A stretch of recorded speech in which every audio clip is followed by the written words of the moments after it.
Picture a forensic pathologist. They are reviewing an autopsy report from a man who died of a close-range shotgun blast to the chest. Right, a very specific physical trauma. Exactly. And the report meticulously details the entry wound. It shows the spread of the pellets, the jagged, distinctive margins of the tissue damage. Yeah, I'm with you. Now, picture a psychiatrist decades later, and this psychiatrist is examining a toddler who has a terrifying phobia of loud noises. Which is unusual, but not impossible to explain. Right, but here's the wild part. The toddler also has a massive puckered birthmark on his chest that perfectly, to the millimeter, matches the dimensions of that fatal shotgun wound from the autopsy report. Oh, well? Yeah, and on top of that, the toddler possesses detailed, completely verifiable memories of the dead man's life. That is it is the kind of data point that completely shatters the neat, orderly museum display cases of standard biology. It really is. That is the actual work of Dr. Ian Stevenson, and it poses this terrifying but kind of exhilarating question for you, the listener. A really massive question. Exactly. Like, if a biological body can carry the physical imprint of a memory from a completely different lifetime, then what actually is the mind? Right. Have you ever wondered if your ability to think, to reflect, to just listen to my voice right now is just a random biological accident? Or is it part of some massive cosmic blueprint? And to tackle a question that immense, we are pulling from a highly unusual stack of sources for today's deep dive. We really are. We are looking at the ultimate origins and the ultimate destiny of human consciousness. And the foundation of this deep dive is Rudolf Steiner's esoteric masterpiece, Cosmic Memory. But we aren't just looking at the esoteric side, right? We are actively contrasting Steiner's spiritual timelines with hard empirical science. Yes, absolutely. We have Roger Penrose and Stuart Hameroff's quantum consciousness theory. We have Eric Kandel's neurobiological history, In Search of Memory. Plus, we are digging into that massive biological monograph on reincarnation by Ian Stevenson that I just mentioned. And we are looking at modern genetic data on brain mutations from evolutionary geneticists like Bruce Long. So we have a huge journey ahead. We are structuring this as a chronological learning path today, starting with the clash between spirit and science, moving back to the earliest planetary states, tracing our ancestors through Lemuria and Atlantis, and finally arriving at our modern minds. To see if science and spirit can actually reconcile. Okay, let's unpack this. We are about to travel from the mist-filled hovering cities of Atlantis to the quantum microtubules operating inside your brain right this second. Strap in. To really understand where we're going and to wrap our heads around Steiner's radical claims about human evolution, we first got to understand the intellectual war he was stepping into. The big clash in the mid-19th century. Exactly. We have to look at the massive fight between scientific materialism and spiritual science. Yeah, and reading Candles in Search of Memory, you get a really clear picture of how rapid and honestly violent this shift was. It was a total paradigm shift. Because prior to the 1850s, standard biology was still heavily influenced by Descartes and his 17th century dualism. Right. Descartes essentially divided the universe into two distinct realms. He had the material stuff, the mechanical body, which science was allowed to study, and then the immaterial mind or soul, which was sacred, unmeasurable, and basically the domain of religion. It was a very comfortable truce for a long time. Science had the physical machinery, and religion got the ghost inside the machine. But then, boom, Charles Darwin publishes On the Origin of Species. And that truce is entirely obliterated. Totally wiped out. Darwin introduced natural selection, which provided a completely mechanistic, blind sorting process for biological complexity. It wasn't just a new theory. It was a philosophical earthquake. It suggested that every human capacity, including our profound sense of self, is merely the product of nucleotide bases mutating. Yeah, just randomly mutating and being brutally selected for over millions of years by the struggle for survival. And that triggered this incredible boom in scientific materialism. You read the primary sources from the 1860s and 70s, and the sheer confidence is fascinating. Almost an intellectual hubris, really. Oh, definitely. Consider the famous quote from the 19th century physiologist Carl Vogt. He declared, "Thoughts stand in about the same relationship to the brain as gall to the liver." Wow. That is a statement that completely dismisses dualism outright. Completely. Thinkers like Vogt and Ludwig Büchner in his influential book Force and Matter were building a framework where, if a process could not be measured as a mechanical collision of atoms, it simply did not exist. So things like love, artistic genius, the feeling of profound grief. Yeah, all of that. They're reduced to nothing more than complex friction between cellular components. But I look at the Vogue quote, and the analogy just falls apart under its own weight for me. How so? Well, saying the brain secretes thought like the liver secretes bile is fundamentally confusing the correlate of an experience with the experience itself. Right. It is like looking at a radio receiver and concluding that the copper wires and transistors are actually creating the music. That is a great way to put it. Like, if I smash the radio with a hammer, the music stops playing in my living room. And the 19th century materialist points to the broken radio and says, see, the machine was generating the music. While completely ignoring the broadcast signal. Exactly. They ignore the broadcast simply because their hammer can't measure radio waves. And that distinction, that gap between the mechanism and the experience, is exactly where Rudolf Steiner anchors his critique. Because Steiner wasn't anti-science, right? Not at all. He was a rigorous scholar. He even edited Goethe's scientific writings. But he argued that materialism, while profoundly useful for calculating structural chemistry or building bridges, completely collapses as a total conception of the world. Our sources highlight a critical admission by Max Verworn, a physiologist who is actually an ardent follower of the prominent materialist Ernst Haeckel. Right, and what did Verworn admit? He admitted that even if we possessed flawless knowledge of the cerebral cortex, even if we could look into the brain and observe its workings exactly as we look into the gears of a clock, we would still only ever see moving atoms. You would see the biochemical cogs turning, sure. Yeah, the action potentials firing down the axons, but nowhere in that physical movement do you actually find the subjective sensation of seeing the color red or feeling nostalgia. And so Verworn concluded that the materialistic attempt to explain psychic processes by simply splitting large bodies into smaller and smaller parts fails forever as a total world conception. Because no human being can physically perceive how a subjective sensation arises from a moving atom. Exactly. And this isn't just dusty 19th century history.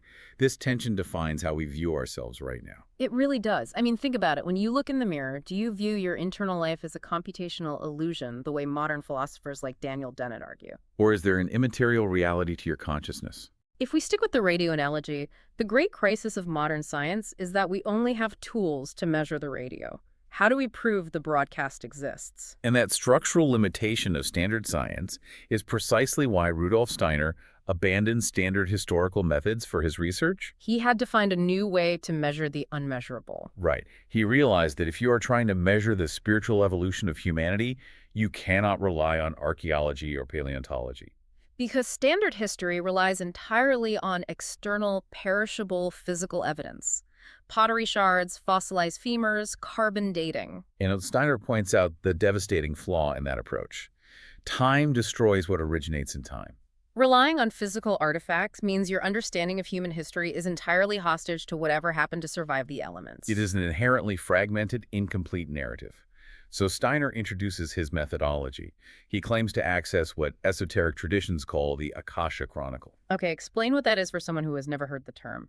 It is described not as a written book, but as a non-transitory, eternal history. The core premise is that every event, every thought, every physical action leaves a permanent, imperishable imprint in the spiritual fabric of the universe. I have to push back here because for anyone trained in empirical science, the phrase Akasha Chronicle sets off massive alarm bells. Of course it does. It sounds completely unscientific. It sounds like a cosmic hard drive that you just log into. How does he actually describe the interface? He describes it as a living script. When a spiritual researcher accesses this chronicle, past events do not present themselves like dead testimony or static memories. Oh, what do they look like? They take place in full life.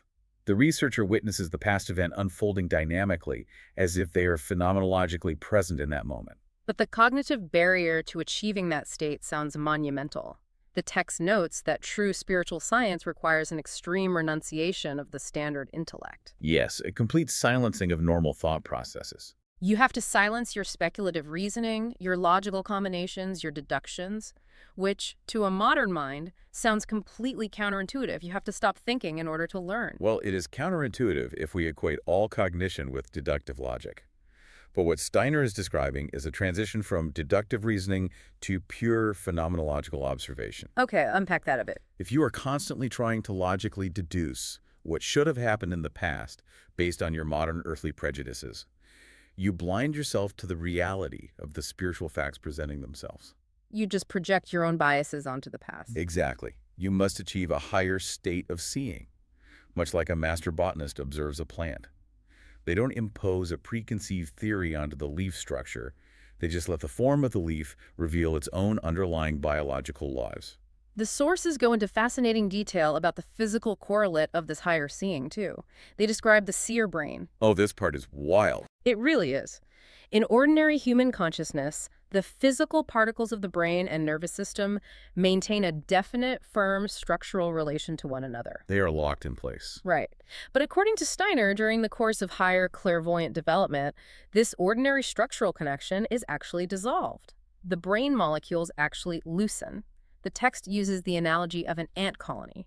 Yes, the physical molecules of the brain become dynamic and unmoored, buzzing and reorganizing like ants in a disturbed colony. Okay, let's look at that ant colony analogy skeptically. If a researcher tells me their brain molecules are physically unmooring and buzzing around to receive visions of an eternal cosmic record, the obvious, unavoidable question is, How do you know they aren't just hallucinating? exactly, how do you differentiate the Akasha Chronicle from a profound, chemically induced hallucination? If the brain structure is altered that radically, isn't delusion the most likely outcome? And that is the central problem of esotericism, verification. Because the experience is subjective to the seer, standard science rejects it outright. Which makes total sense from a materialist perspective. But this is exactly why Ian Stevenson's work is the crucial bridge in our source stack today. Stevenson provides an empirical framework that operates outside the purely materialist paradigm, but he uses rigorous scientific methodology. Yeah, Stevenson's reincarnation in biology doesn't rely on clairvoyance or subjective visions. He used the tools of a skeptical investigator. For decades, Stevenson traveled the world investigating thousands of cases of young children who spontaneously remembered past lives. But the memories alone weren't enough for him. No, he looked for physiological evidence. He systematically tracked birthmarks and severe birth defects on these children that perfectly corresponded to the fatal violent wounds of the deceased person the child claimed to remember. The rigor is just staggering. He isn't just taking a family's word for it. He is digging up autopsy reports, hospital records, and police files from decades prior. He is measuring the dimensions of a knife wound on a deceased person and comparing it to a highly unusual raised, puckered birthmark on a living child. And he documented over 200 of these specific physical correlations. What Stevenson's huge 2,268-page monograph provides is standard empirical verification of a core esoteric claim. Which is what? That memory and experience are not strictly generated by a single physical brain. They exist independently, carrying over and even physically imprinting onto new biological matter. It suggests the broadcast leaves a lasting, measurable impact on the receiver. Exactly. And if we accept that bridge, if we grant that there is an imperishable record of consciousness that can influence matter, then we can step back into Steiner's timeline with a new perspective. We can go back to the very beginning of the cosmic blueprint, and we are going back to a point long before the Earth or even solid matter existed. Right, we enter the deep evolutionary past, the Saturn, Sun, and Moon epochs. And we really need to clarify immediately that in esoteric cosmology, these terms do not refer to the physical planet with rings, the star in our sky, or the rock orbiting our Earth today. No, not at all. They refer to previous evolutionary states of our entire planetary system. Let's unpack the Saturn epoch first. If there is no solid matter yet, what actually exists? The Saturn epoch represents the most distant, primordial past. Physically, there was only the very first rudiment of a physical human body. But it didn't function like biological life as we know it. No, it functioned more like a highly complex, completely lifeless mineral, a kind of earth germ made of delicate, refined astral substance. And what was the consciousness of this mineral rudiment like? It was the dullest state imaginable, a deep trance, dimmer even than our deepest dreamless sleep. There was no internal spark of self, no I am. So if we didn't have self-consciousness, who built this physical rudiment? Because humanity possessed no self-consciousness, it was radiated into existence by sublime spiritual guides. The text refers to them as the spirits of will, or in Christian esoteric tradition, the thrones. They just poured the substance of this physical rudiment out of their own spiritual nature. Exactly. So the Saturn epoch ends, the planetary system goes through a massive period of cosmic rest, and then condenses into the next evolutionary stage, the Sun epoch. What major shifts happen here? Two big things shift. consciousness and biological complexity. Human consciousness advances from a deep trance to a state of dreamless sleep. Which is the exact level of consciousness that the plant kingdom experiences today. Right, precisely. We gained a vegetative awareness because a new component was added to our physical makeup. A different hierarchy of spiritual beings, the spirits of wisdom, poured out the ether or the life body. And this etheric body permeated that lifeless mineral rudiment from Saturn. Yes. This combination created what Steiner calls a plant man. We gained the capacities for life, growth, and reproduction. Then we advance to the moon epoch. Here, consciousness awakens further into a dreamlike image consciousness. Which means they weren't seeing the world objectively like we do today. If a moon epoch entity encountered something, they didn't see the physical shape of it. No, they experienced internal, colorful, symbolical images. How does that work in practice? Well, if a beneficial, life-giving spiritual influence approached, the entity might experience a radiant, pleasant color blossoming internally. If a harmful influence approached, it manifested as a dark, jagged, ugly image. So it was a life navigated entirely by internal symbolic responses, not external optical reflections. Exactly. And this cognitive shift corresponds to the addition of the astral body, imparted by the spirits of motion, which brought emotions, pain, joy, and animalistic desires. The plant man evolves into an animal man. Right. And now this progression brings us to one of the most mind-bending concepts in Steiner's entire framework. He outlines a cosmic law of evolution called dropping behind. Yeah, to understand dropping behind, you really have to completely invert the standard Darwinian model. Because standard biology teaches that humans evolved from lower life forms, that we started as single-celled organisms, became fish, amphibians, mammals, and eventually primates. Right, the classic tree of life where we are the newest branch at the very top. But Steiner flips that completely upside down.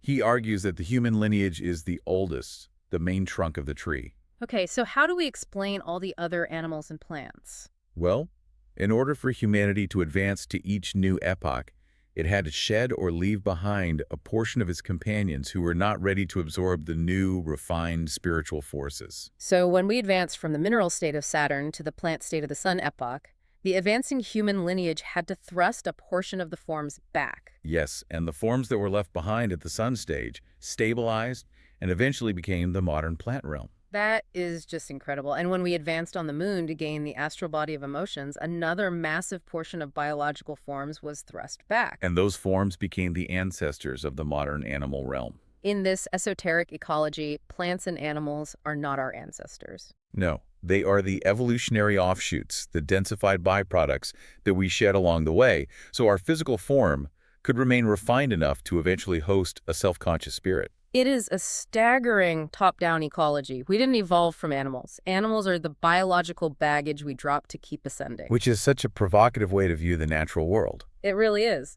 And this brings us to the dawn of our current planetary condition. The moon era ends, another period of cosmic sleep occurs, and the Earth slowly condenses out of an astral and etheric state into a physical one.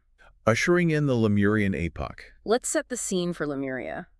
The environment of early Earth during the Lemurian stage, located generally south of modern Asia, was violently different from today. The physical substances were not solid rock and rigid bone. The Earth was a welling, highly fluid, volcanic environment. Because the matter was still soft and malleable, the physical bodies of the Lemurian ancestors were incredibly plastic. And a massive cosmic separation occurs to stabilize this environment. The Sun, Earth, and Moon were initially one unified mass, but the Sun splits off. Why did it have to split? It had to, because the Sun took with it the forces of rapid, volatile, unrestrained growth. If humanity had remained connected to those raw solar forces, the human form would have dissolved in an immeasurably rapid, chaotic process of growth. But then the moon splits off as well, taking the opposite forces. Right. The moon carried away the rigid, calcifying, hardening forces. If we had remained connected to that, human biology would have petrified and stagnated prematurely. So by shedding both the hypervolatile sun and the hyperrigid moon, the Earth was left in a state of perfect tension. The exact biological Goldilocks zone required for human development. In this balanced but still highly fluid environment, the Lemurians possessed a dreamlike instinctive consciousness. They didn't possess logic or a thinking brain at all. They navigated by listening to inner voices and instinctively deciphering the rustling of nature as direct spiritual communication. But the major turning point of human history happens right here in Lemuria. the separation of the sexes. This is a profound biological and spiritual threshold. Early Lemurians were hermaphroditic. They were double-sexed and reproduced themselves internally. Impregnation was a process guided by internal spiritual forces, not external mating. But as the Earth cooled and condensed, matter hardened. The human body had to adapt to this densification, leading to humanity splitting into two single-sexed forms. But Steiner views this not just as a biological adaptation to gravity and density, but as a crucial energetic trade-off. Think about the thermodynamics of the soul here.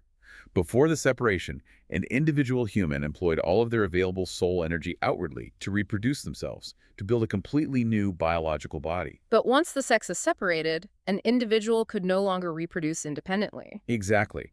They only required a small portion of their reproductive energy for the external physical act of mating. Which means there was a massive surplus of unspent reproductive energy. Yes, the soul suddenly had surplus energy, and that freed up energy was turned inward. That redirected, intensely powerful reproductive force was utilized to build the inner organs, specifically the physical thinking brain and the complex nervous system.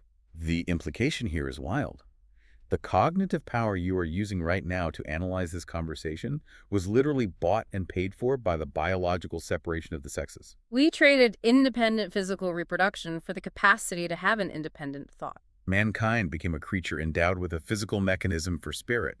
However, this early freshly wired brain was still dormant. The Lemurians were dull and dreamlike. They needed an ignition source to wake up. And this is where Steiner introduces the Luciferic beings. Okay, we really have to strip away the heavy modern religious baggage attached to the name of Lucifer here. In this context, what is Steiner talking about? He is using the literal translation, bringer of light.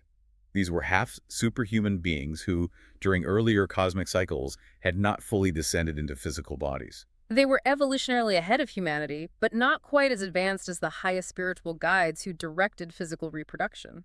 Right. And because these Luciferic spirits couldn't manifest fully in the physical world, they anchored themselves in the only available interface. The newly formed, dormant human brain. They stimulated the inner organs, they granted humanity wisdom, the impulse for knowledge, and most importantly, the capacity for self-conscious, free choice.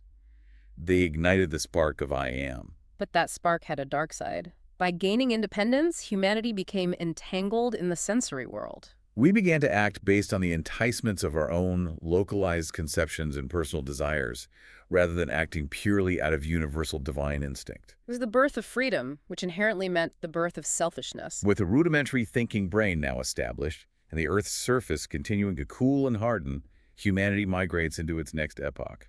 Which unfolds on a continent that now lies beneath the floor of the Atlantic Ocean, the Atlantean epoch. The atmosphere of Atlantis dictates everything about their biology and their culture. It wasn't the clear skies we have today. The air was incredibly dense, saturated with heavy water mist. There was no distinct separation between cloud and rain. It was a perpetual heavy fog, which meant optical phenomena dependent on clear light refracting through separate raindrops like rainbows simply did not exist. And this heavy, waterlogged atmosphere mirrored their internal cognitive state.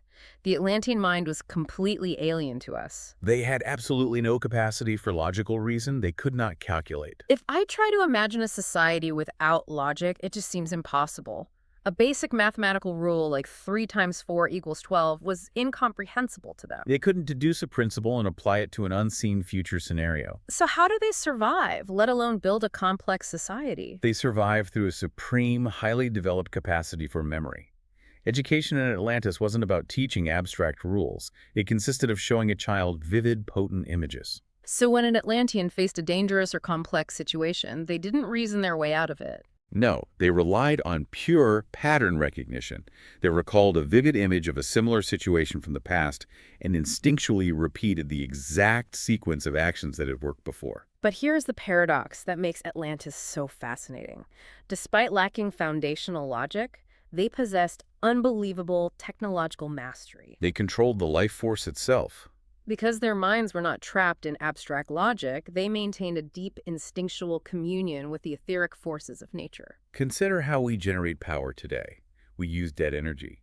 We dig up fossilized carbon, coal, or oil, and combust it to create mechanical heat. But the Atlanteans utilized living energy. The texts describe mechanisms where they extracted the germinal energy, the raw life force, from plant seeds. They didn't burn the seeds for heat. They released the etheric vitality that drives biological growth and transformed it into technically utilizable power. And they used this etheric power to propel vehicles that hovered just above the ground, navigating over the mountain ranges through the dense, heavy air of the Atlantean continent. How does one build a hovering vehicle without understanding the physics of aerodynamics or the math of propulsion?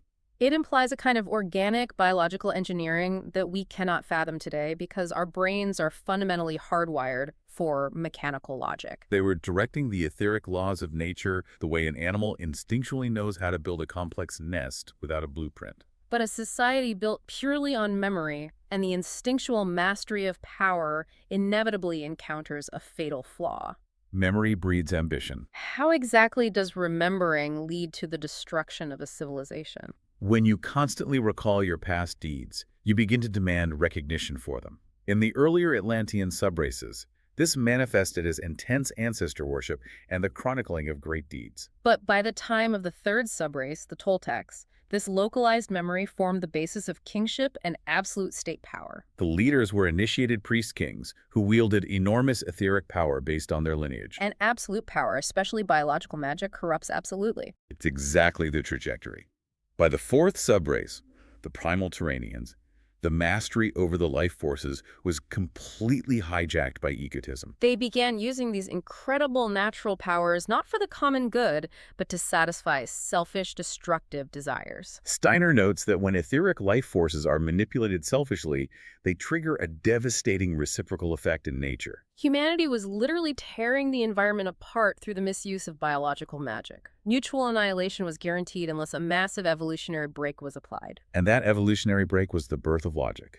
The transition to the Aryan epoch, which is Steiner's term for the post-Atlantean modern epoch of humanity. A principal leader, referred to in esoteric literature as Manu, foresaw the inevitable collapse of the memory-driven Atlantean society. He gathered a specific group, the primal Semites, who possessed the earliest rudimentary mutations for abstract thought, and isolated them in Inner Asia. Manu's mandate was to cultivate logical reasoning. Why? Because logic acts as a necessary internal check against wild, selfish appetites.